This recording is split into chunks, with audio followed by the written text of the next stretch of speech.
Matahari sudah mulai membendam sinarnya,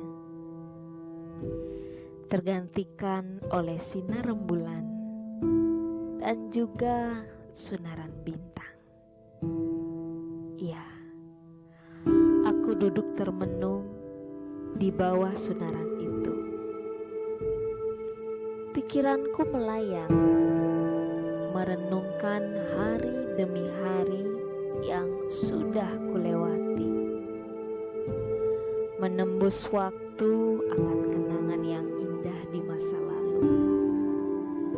Ketika tubuh ini menerimaku apa adanya. Sayang, apakah kamu memang benar-benar menerimaku? Sayang, apakah kamu tidak menyesal akan keberadaanku ini? Belum sempat aku membahagiakanmu, namun tubuh ini sudah merasakan kelelahan yang begitu mendalam.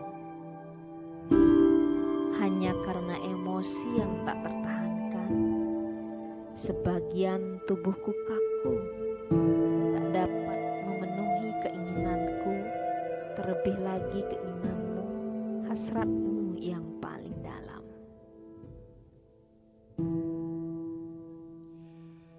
Di malam ketika sinar rembulan ini menemaniku, aku sebenarnya sedang duduk di atas kursi rodaku.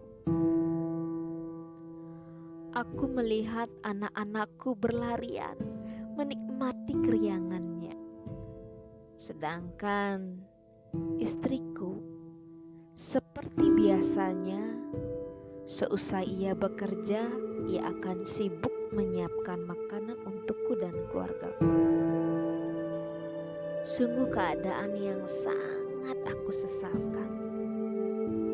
Di saat anak-anakku masih membutuhkan tenagaku untuk bekerja dan memenuhi segala kebutuhannya, aku sudah tidak berdaya. Ketika sepasang suami istri berbagi segala kesibukan di rumah, mengurus anak, berbahagia dengan melakukan segalanya bersama, namun aku hanya bisa duduk terdiam memandang segalanya. Tuhan, cobaan ini terasa berat bagiku. Ketidakberdayaanku ini membuat pikiran negatif selalu memenuhi otakku. Istriku yang masih cantik, energik, akankah tidak tergoda dengan bisikan para lelaki tampan di luar sana ketika ia bekerja?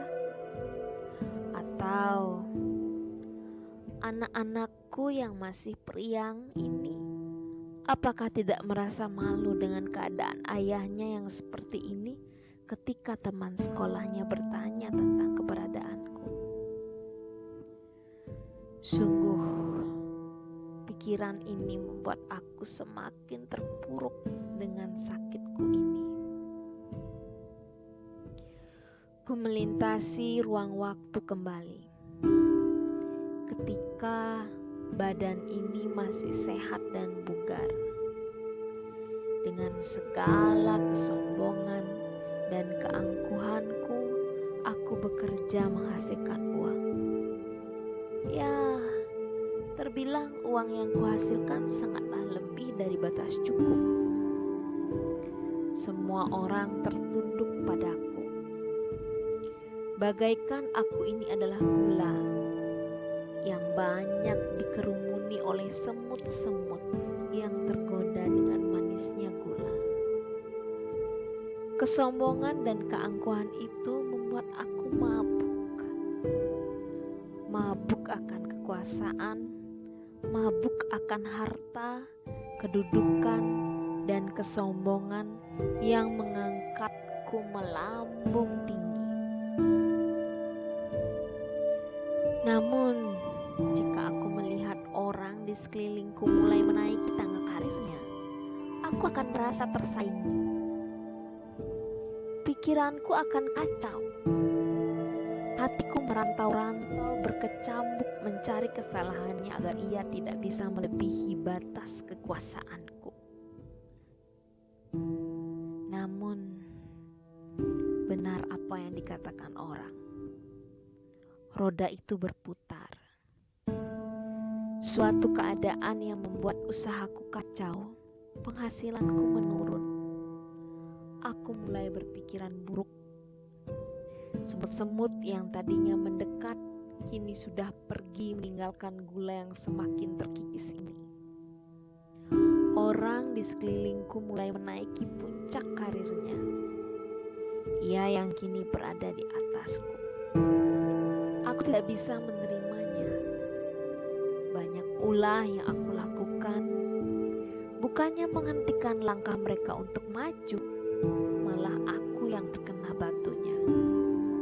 Tekanan darahku naik, pikiranku semakin kacau, dan hukuman kini telah aku terima. Sebagian tubuhku tidak dapat digerakkan lagi.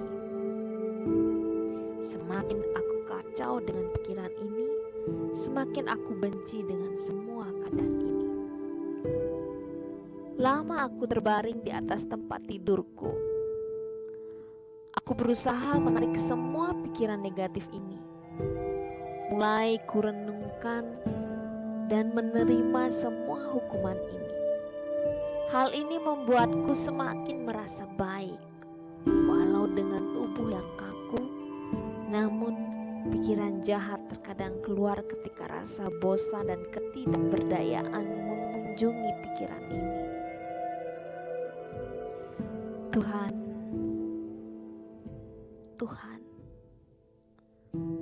Tuhan, aku memohon bantuan-Mu.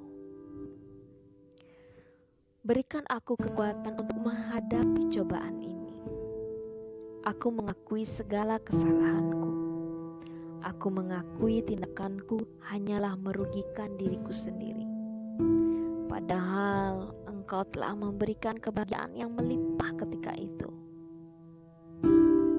Maafkan segala dosa-dosaku ini, Tuhan. Aku akan ikhlas menerimanya.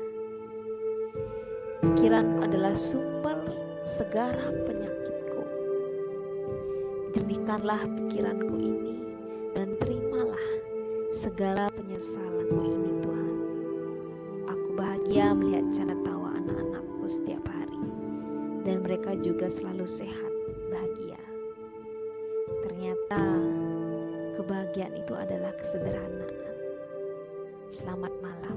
Semoga esok akan menjadi hari yang lebih